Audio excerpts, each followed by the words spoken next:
All right. Welcome to the Devin and Blake podcast, and I hope you're having a great evening here. It's Saturday evening, April the 18th, 2020, and we're all still in our basements on Zoom. We're glad to have you, and we hope that you're enjoying the podcast.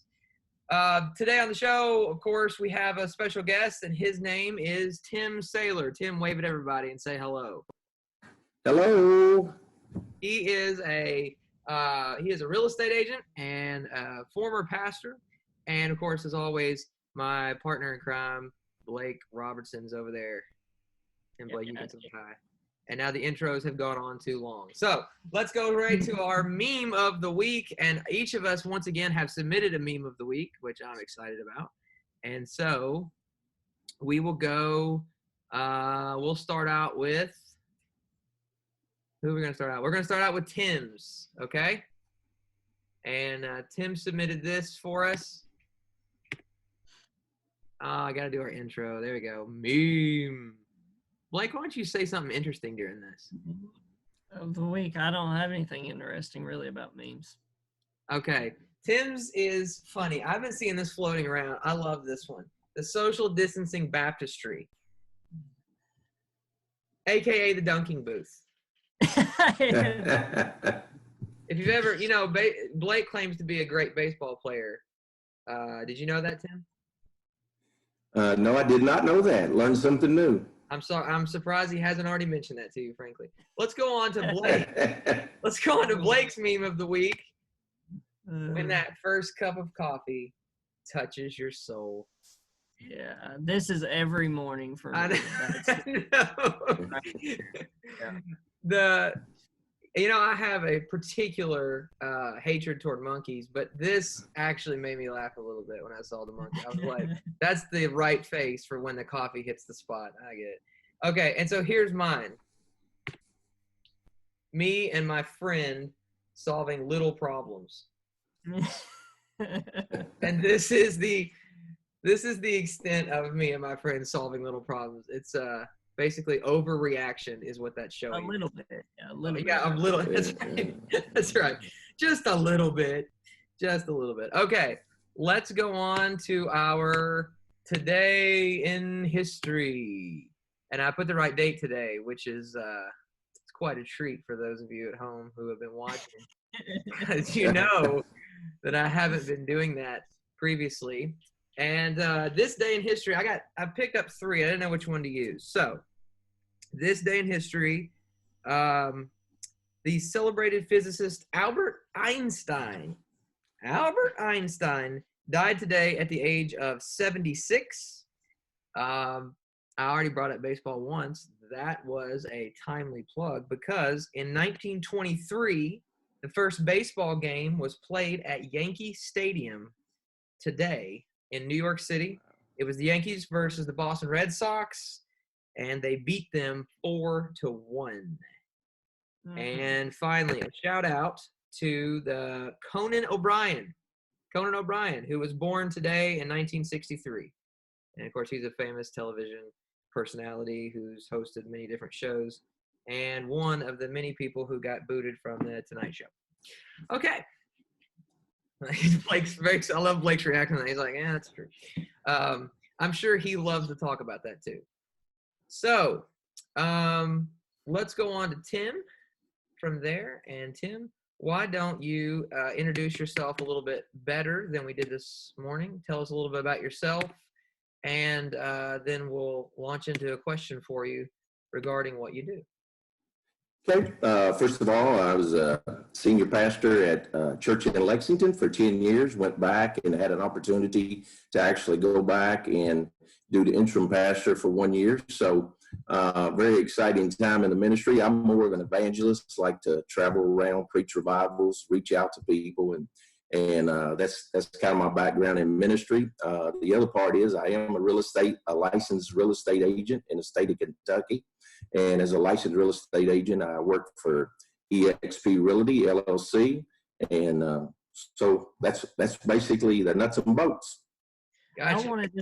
I want to just take a moment to just say how thankful I am for this man, Tim, how I've only known him for the past year or so, Tim. But Tim, man, you have blessed me in more ways than you know. He has helped me at Springdale as pastor. It's just been that ear. Whenever I need somebody to just listen, I can call.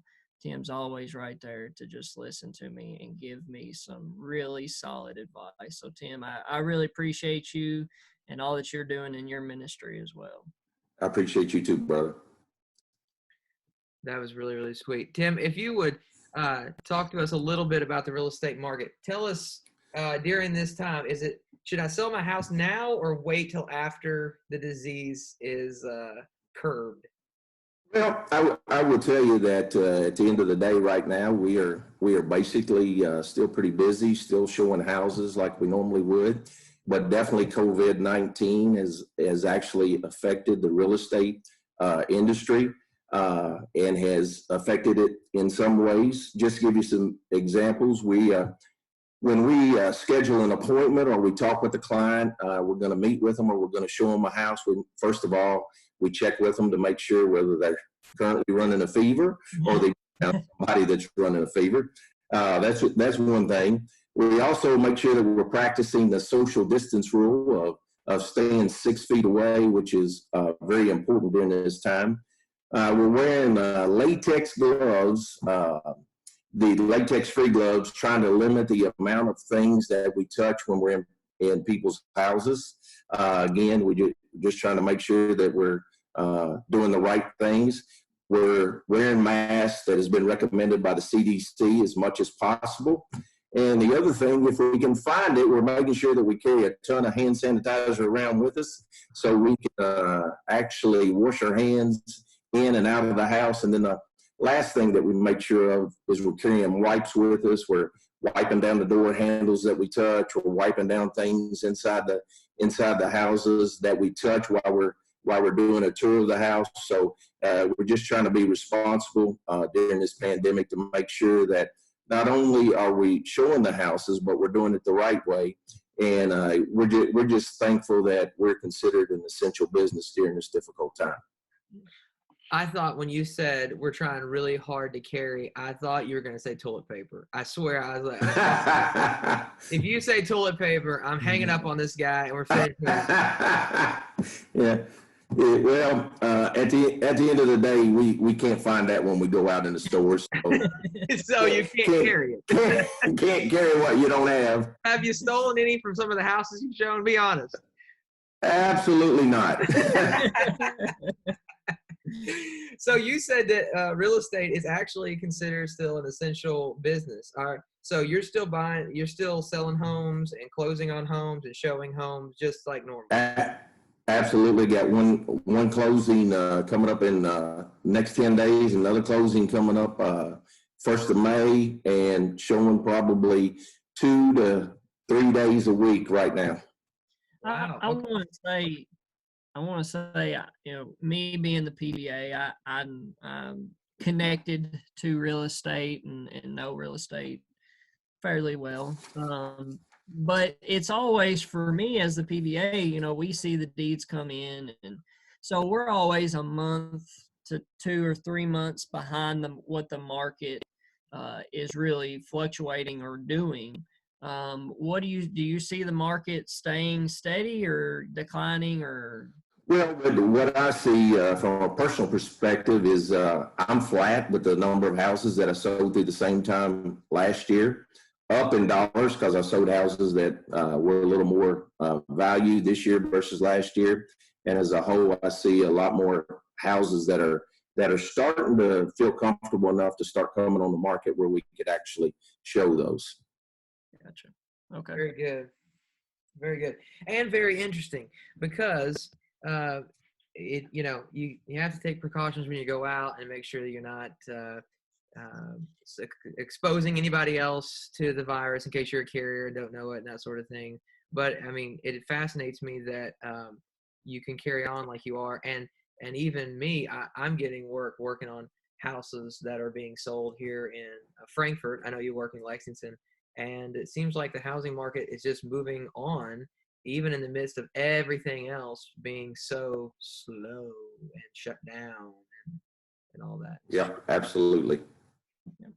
All right. Well, let's move into our spiritual topic. And this week, I wanted to deal with the issue of living a peaceful and quiet life. But more than just dealing with that issue, I wanted to talk about it in the sense of some specific passages. And so I think all these passages matter, but of course in different ways. But I think they all speak to this particular topic. And so Blake brought up earlier, even right before we started the show, the messianic prophecy in Isaiah chapter 42, where it says of God's promise concerning his servant, "Behold, my servant whom I uphold, my chosen one in whom my soul delights. I have put my spirit upon him. He will bring forth justice to the nations. He will not cry out or raise his voice, nor make his voice heard in the street. A bruised reed he will not break, and a dimly burning wick he will not extinguish. He will faithfully bring forth justice." And John MacArthur says about that passage, "The quiet and submissive demeanor of Christ at his first advent fulfilled this prophecy." And we know that when under persecution and even on trial, Jesus did not return what was given to him. He did not respond with the same vitriol that was being poured out on him. And as a matter of fact, he looked down from the cross, as we remember, and said, "Forgive them, they know not what they are doing." And so there's a theme even in the Old Testament prophecies about what Jesus would be like.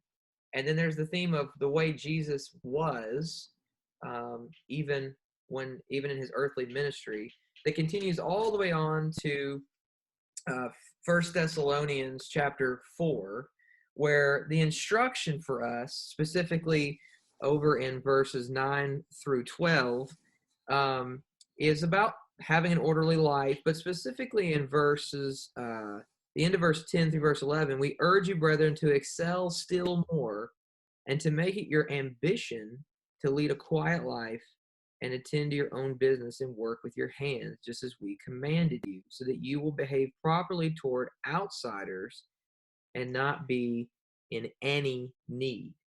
And then I'm going to read one more verse. I know I'm laying it on thick, but I'm going to read one more passage that speaks to the same idea of a quiet life that in the world we live in, and that's 1 Timothy 2. And in 1 Timothy 2, verse 2, it says, "For kings," well, let's just start in verse 1. First of all, then, I urge that entreaties and prayers, petitions and thanksgiving be made on behalf of all men, for kings and all who are in authority, so that we may lead a tranquil and quiet life in all godliness and dignity. This is good and acceptable in the sight of God, our Savior, who desires all men to be saved and to come to the knowledge of the truth." And so there's this continual instruction from the Old Testament all the way through the New Testament, and even in the character of Jesus, that would show us that our lives are to be marked by these things of tranquil and quiet and submissive, so that I'm submitting this as a discussion for us. With the Bible's command toward these things, how do we apply these principles that we find in Scripture to govern ourselves, and for those watching, for them to govern themselves with these principles when they get onto social media and when they go to do a status update on Facebook or tweet or on Instagram? How do these things govern the way we should live as Christians? And Blake, I want to start with you, and then I want to hear from Tim. It's important, number one, to spread the gospel, to spread the truth, certainly. We're called to be the salt and light. But we have to be so careful in which the ways we choose to do such things. I think especially when we look at Christ's life, he was a very calculated man. And so we must take into great consideration when we are on social media and when we're just talking with others in general. But and I think, Devin, you're going to get into this, but social media is just a platform to talk to hundreds or thousands of people all at once. And we've got to be careful in which ways we do it. We must do it in love, and we must do it in gentleness. And I think gentleness is sometimes a very underrated and underappreciated attribute that a Christian should have. Tim, what do you think? Absolutely. I think at the end of the day, this is a tough question from the standpoint of many times when you look at social media, you see that a lot of people don't have social filters like they should, and they just say or put anything out on social media. And what we need to be is kind of like Devin was talking about there, we need to have more self-control. In fact, Galatians 5:22 and 23 talks about that when we have self-control in our life, it's one of the fruits of the Spirit that says that Christ is in us.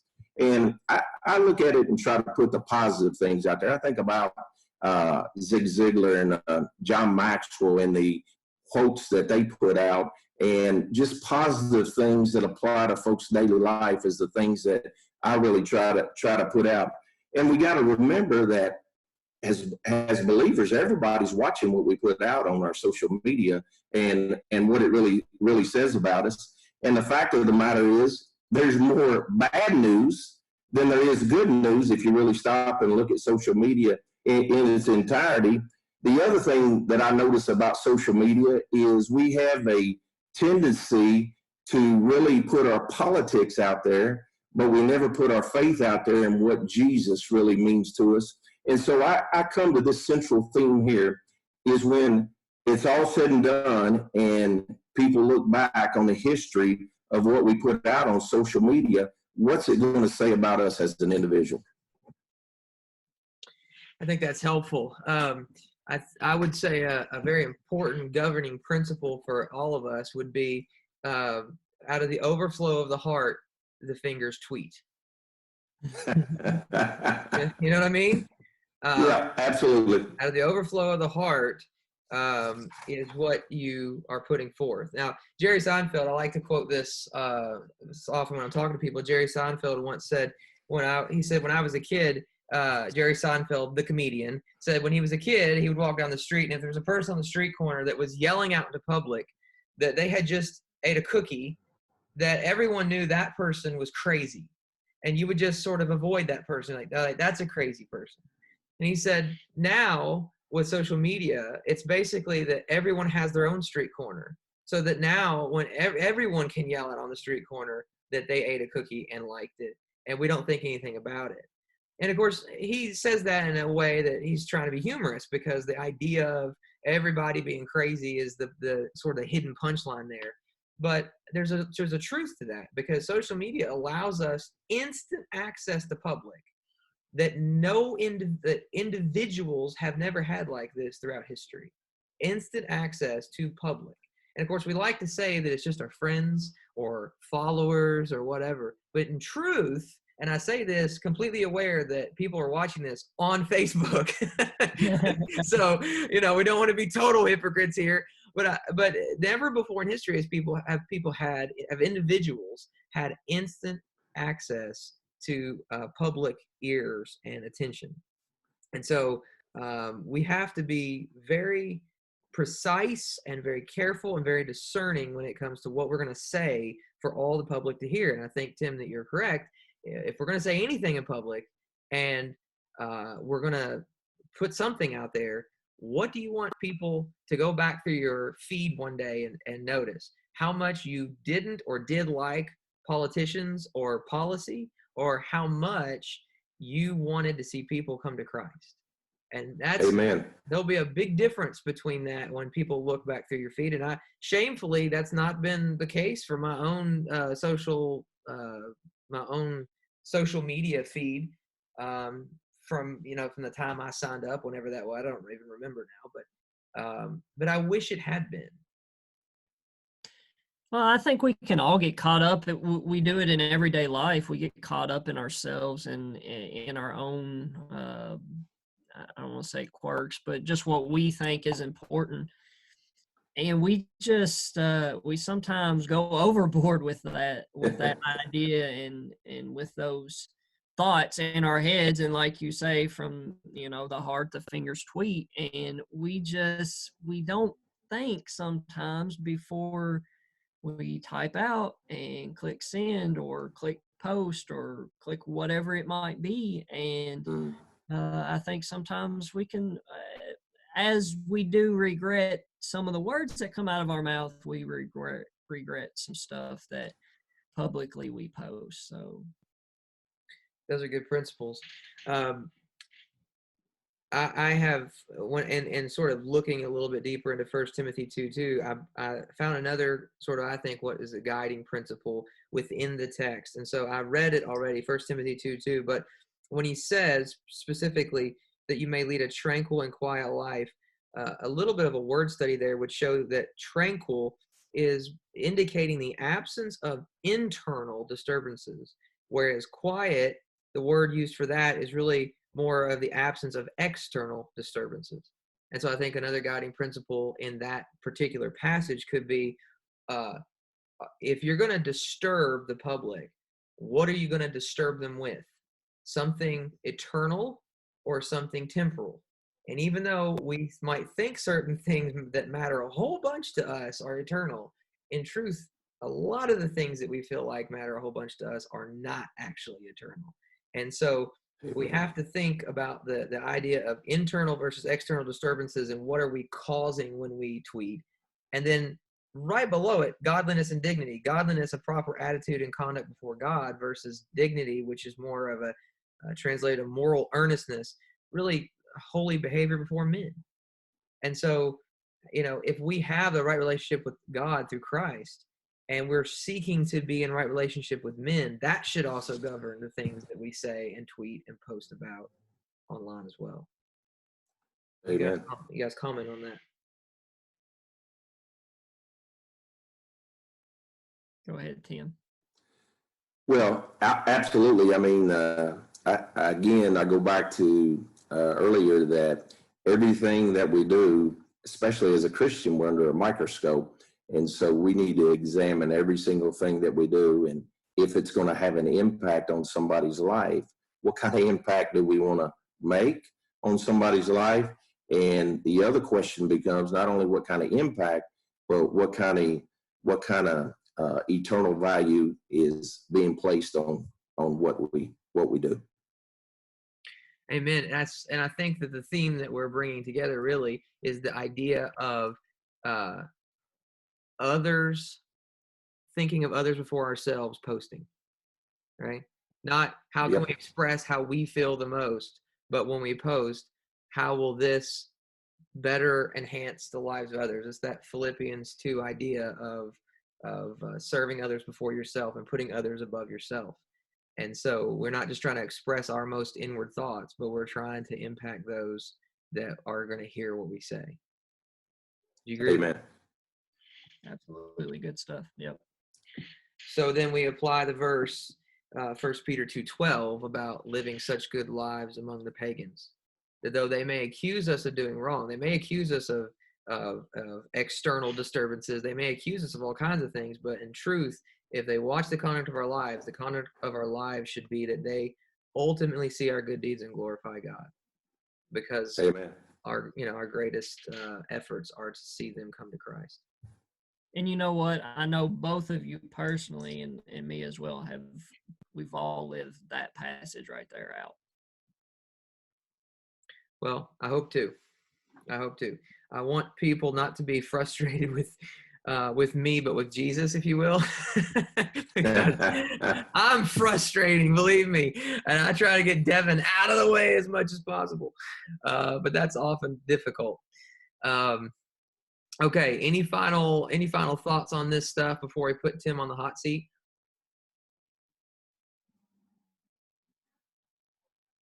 I think so. All right. Tim, are you ready for this? I'm ready. All right. Blake, do you have some hot seat questions prepared? The seat is already warming up. Is it on? All right. Well, here we go. I'm going to set a timer. And I noticed that the little bit of delay that Zoom puts on us it limits how fast we can go. So I'm setting the timer for a little bit longer so that we have more time to burn you up. So I'm going to set the timer for about 15 minutes. I'm kidding. I'm kidding. I'm going to set the time for 1 minute and 30 seconds. And then I'm going to let Blake take off with the first question. So Blake, start going. And then we'll go back and forth. And Tim, we're looking for the most concise answer possible. I told Jeff either a one-word answer or a one-sentence answer, but I understand that sometimes for preachers and evangelists, that's it. So concise as possible is what we're shooting for, okay? Okay. All right. Hey, Siri, set a timer for 1 minute and 30 seconds. All right. Ready? Go. Tim, I know you've traveled some, so how many states have you lived in? I would say, if I'm guessing off the top of my head, probably 10. Okay. Wait, a lot more. I'm going to have to do some background check on that. I said best guess is 10. Wow. Are you running from somebody? Never mind. We got enough time. What's your favorite sports team? UK in college, LA Lakers in pro basketball, Cincinnati Reds in baseball, and unfortunately, I hate to admit this, the Cincinnati Bengals in pro football. Oh, bless you. Bless you. Rough decade. Oh, it has. It has. All right, Tim, what's your favorite hobby? I guess my favorite hobby is sitting on a bench, and when we go to Pigeon Forge, Tennessee, sitting on a bench while my wife is in the malls there shopping, and I'm just sitting around and just watching people. I just like to watch people. You see some very interesting things. If you just sit and watch people, you learn a whole lot about folks. Yeah. Oh, the timer's already off, but I have one last question. If you had to lose your sight or your hearing, which one would you pick and why? No. And that's the way to end it. That's perfect. That's perfect. Thank you for that. Tim Saylor, everybody. Thank you for being on the podcast today, Tim. We really appreciate having you and you coming on and joining us. Yeah, thanks for the invitation. Excited to watch you guys week in, week out. And again, just want to see you guys grow. You're doing a great ministry, and keep up the great job. Thank you, Tim. Thank you so much, Tim. All right. That's it for this time, folks. We'll see you next week. Bye-bye. Oh, and by the way, I can't say it. I'm not going to say it. Hit the like button. Hit the subscribe, the share. We really appreciate all you guys. We really, really do. Or at least I do. I don't know if Devin does. I appreciate you guys listening and supporting us. Put out those comments. Yes. You like me, please. Devin loves you guys. Devin loves you guys. But we are so thankful for your guys' support, for your views, for your comments, continuing to share with us. Please keep bringing those questions in so that we can get you guys some answers. So shoot us some questions. Continue to shoot us some names for the podcast. We're about to start our Facebook page, and we want to be able to put that name up there. And right now, it's still going to be Blake and Devin Podcast, frankly. So memes, even if they want to shoot us some memes, share your favorite memes with us, and also vote on today's memes and tell us which one you like the most. Yeah. And we're always in communication with you, and we always want to be. Also, before we sign out, we have a special message that we wanted to let you guys know about. Blake? we just really wanted to say a very huge thank you to all of our policemen, our first responders, firefighters, the nurses, the doctors out there. This is strange times, unknown territory, and you guys have just, without question, stepped up. And I know personally that we have some listeners in those lines of work. And we just want to say thank you for all your all's very, very hard work. Thank you, guys. Yes, absolutely. Thank you. And we hope that you're enjoying it. Let us know what you like and what you want to see more of. And we hope to see you again and hear from you. And we'll talk to you next week. Bye-bye.